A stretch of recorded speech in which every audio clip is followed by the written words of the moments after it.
r/ask Reddit. What was the most petty thing an adult did to you when you were younger?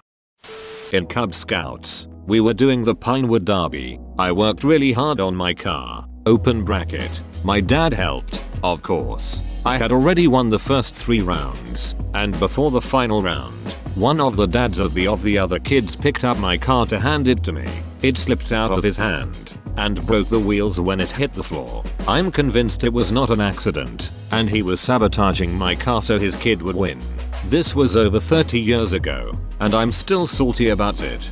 One of my packs had to make a rule that only the parent of the scout could touch their car because stuff like this was happening way too often. The Pinewood Derby and the other racing events were meant to build sportsmanship, yet some parents take it way overboard. There's a movie making fun of exactly this called Down and Derby. Yes, same with my son's Cub Scout pack. Only the parent of the scout and the one person checking to see if the cars were qualified, weight, etc.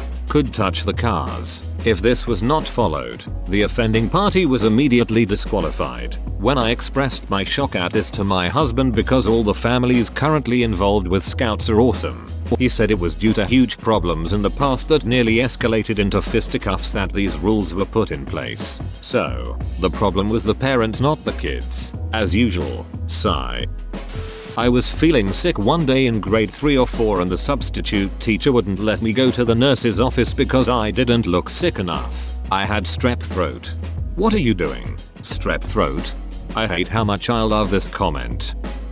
I was in middle school at a friend's sleepover. Her parents were very strict. She and her siblings got pulled out of public school to go to a Catholic school, were homeschooled in high school, and they scared the hell out of me. Anyway, it was probably like 11 PM at this sleepover, and her mom hesitantly let us watch the Disney movie Zenon, Girl of the 21st Century. I laughed at her part, and even though her parents were awake, they came into the living room to scold me for being too loud. Not long after, I took a drink of water, choked, and started coughing. They called my parents after 11 PM to come pick me up because I couldn't behave. They had no regard for them being asleep and having jobs to get to early in the morning. They wanted me out for laughing and coughing in the span of about 10 minutes. My parents never let me stay the night at her house again, and are still pissed at them for doing that almost 20 years later. Sounds like they just didn't want you there and were trying to come up with an excuse to send you home.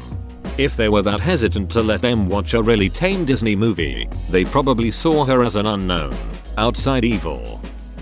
I was at an Easter egg hunt when I was around 6. It was in a big park area with lots of rocks. I saw a little chocolate egg foil glisten and ran over to pick it up. As I reached my hand out to pick it up, a man trod on my hand to stop me getting it. Then he called his kid over to find it.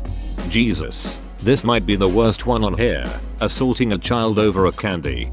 I have a similar story. I was about 12 and at a Mardi Gras parade and an adult stepped on my hand to prevent me from picking up some plastic beads on the ground. Edit. Yes. Mardi Gras. It was a typo. I was sitting in a car during a 12-hour journey from the south to the mid-Atlantic when I wrote this. When I was like 9 or 10, I was rollerblading home from my mom's work, right? And I'm heading down 4th Street, and I find something like $16 on the ground, a 10, a 5, and single, just laying there on the sidewalk next to some outdoor seating at a cafe. Being the obnoxiously nice kid that I was, I pick it up and kind of look around, wondering if anybody lost their money. That's when the lady in the weird sweater vest comes around the corner. We make eye contact and I tell her I found this money, and she goes, "Ha, let me see it," and my naive ass is like, "Oh yeah, that makes sense. She's a grown up.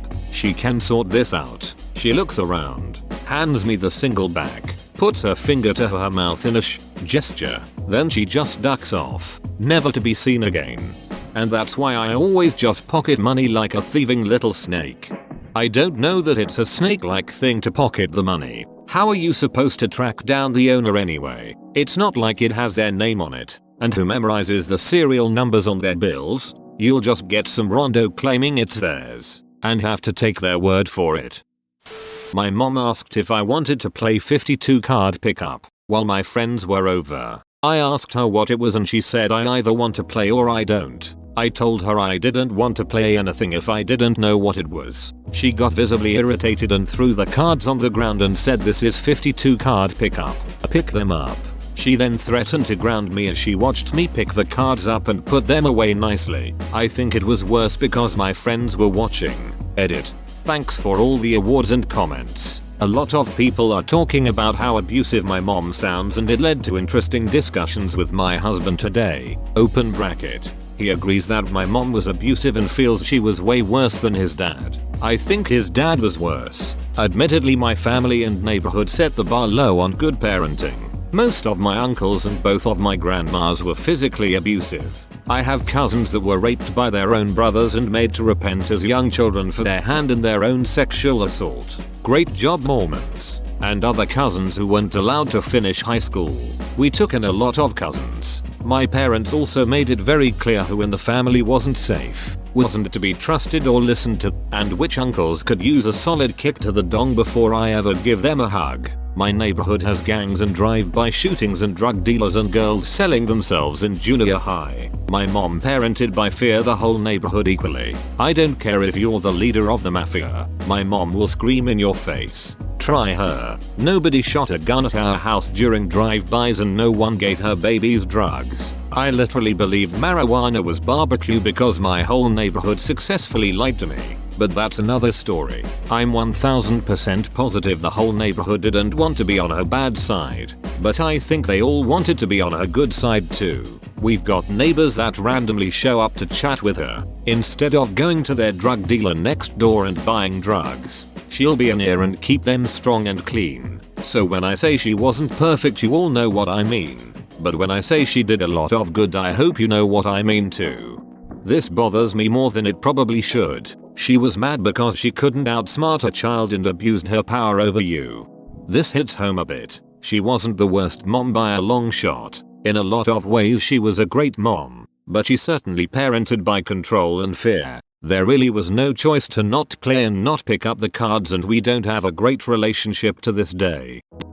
When I was in like 5th grade, I didn't put a book cover on my math book. It required cutting up a paper bag, something similar. We couldn't really afford the fancy ones, and I just never did it. So my math teacher took away my math book, so I couldn't do homework or follow along in class. Like WTF. Who does that to a kid? When my mom found out, she went down to the school and raised hell about interfering with my right to an education or something. The school district was terrified of her until I graduated. We were required to cover our books too, but the teachers who were strict about it made us do it in class. Like literally the day we are handed the book, the teacher got out a big stack of paper bags and we'd spend 10 minutes all making book covers. I like this. They feel strongly about enforcing things and then supply the resources and guidance needed so that everyone can be successful. I wish more people were like this. Grounded me for leaving a hanger on the dryer, then extended it for reading while grounded, then further for sleeping when told I can't read. Shit still pisses me off years later. What were they expecting you to do? Stare holes into space-time continuum? If only I knew. Even my older sister, by a year, came out of her room to ask that same question at the time. Lumpheo. In elementary school, I used to talk to the lunch lady every day, and then the one day I didn't say hi. She came to my lunch table and told me I was fake, phony, and a few other things and stopped speaking to me. I still don't understand what her problem was. I got in trouble in 6th grade for reading during homeroom. Homeroom was like a random 30 minutes period to work on homework, but I always did my homework the night before, so I would just quietly read. For some reason my homeroom teacher hated it. One day she just yelled at me for always reading in her class and told me to do my homework. I told her all of my homework was done. She told me to prove it, so I showed her all of my completed homework. Then she confiscated my book and sent me to the principal's office for being disrespectful. I'm still salty about it. I fucking hate people who equate being proven wrong as disrespectful. What pisses me off the most about it is that it extends beyond the teacher's power trip. 2. By teaching their students that proving someone wrong is disrespectful, they also teach them that all disagreement is bad and must be stamped out. Then updated facts, and also innocuous differences in opinion. are seen as rude and shameful. Duck that shit. Had a teacher in kindergarten threaten to expel me because I was sick and didn't show up the day before. She put me on the spot in front of the whole class telling me not to lie and that she'd call the principal. I cried in front of the whole class not knowing what to do. Apparently she wanted to win some attendance award and thought confronting a child was a good idea. Like bruh, I was fucking 5. Still salty on how she got away with it. Attendance awards seem kinda stupid. There's no way to predict when a student will suddenly have a personal or family issue that they need to skip school or just a class for. It seems incredibly stupid, especially for elementary school. I could see this maybe being a thing in high school where kids like to skip class, but no kid in kindergarten has the ability to choose if they're going to class or not on any given day. My aunt was unpleasant or weird with everyone but always particularly cold to me. One day when I was about 14 she took me aside and said she'd held a grudge against me because of my name. She had wanted to call her first daughter that name but my parents had had a child first and used it. They had no idea she wanted the name and aren't the kind of people who would have done it on purpose. She said she'd tried really hard and had just about forgiven me for it. I just remember being baffled by it and then feeling sorry for her for being that spiteful, to be honest. But it pulled later in comparison with all the other crazy horrible things she did to her own family. Good thing she was only cold to you, but stayed away then. Growing up, my mom's sister absolutely hated me and got her dad to treat me poorly. 2. I learned the reason for her behavior and why that side of the family treated me so horribly. My mom got pregnant with me and I was gonna be born the same year as her sister's kid and she was mad that my mom and I were stealing their spotlight. Edit. I would just like to add I was my mom's second kid, and the first kid was named after my mom's sister. My swimming teacher promised me a candy bar if I jumped off the board when I couldn't swim and when I did they said they forgot. But I saw them eating one in the lounge. I was 5 and I was betrayed. Another thing that swim teacher did instead of teach me to swim was to try and teach the group how to keep their eyes open underwater and see. We all had goggles and had to take them off to do this. Also I didn't learn to swim there. I ended up learning at a hotel on vacation when my sister taught me like a year later.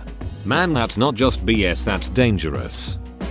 On the wedding day of my mom's 3rd wedding, I sat in my room alone crying cause it was hard, but I made sure to remove myself cause I didn't want to upset my mom. When my aunt came to check in on my and saw I was crying, she went and told my mom. My mom went out of her way to stop hair and makeup to come into my room for being selfish and trying to ruin her happy day, even though I purposefully tried to not look upset in front of her in the first place. Edit. Oh wow guys, I took a nap and wake up and I've gotten my first awards and this is my top comment ever. Thank you so much. To address some of the questions that have come up. Yes, she is still married to her 3rd husband and I'm grateful for it now because he ended up being great for her even though he had quite the rocky start with me. My mom also finally went to therapy after I had already grown and left the house and was diagnosed properly and given the help she needs, and we now have a solid relationship and she still regularly apologizes for the things she did growing up, while still have some childhood baggage. I've built a very happy life for myself and will definitely use what I learned from my childhood to be a better mom to my kids if I ever have any. Whoa, you made it to the end? You're a ducking beast. I'll cut you a deal. Smash like and subscribe for more curated content, bruh. It's free and that's a great price.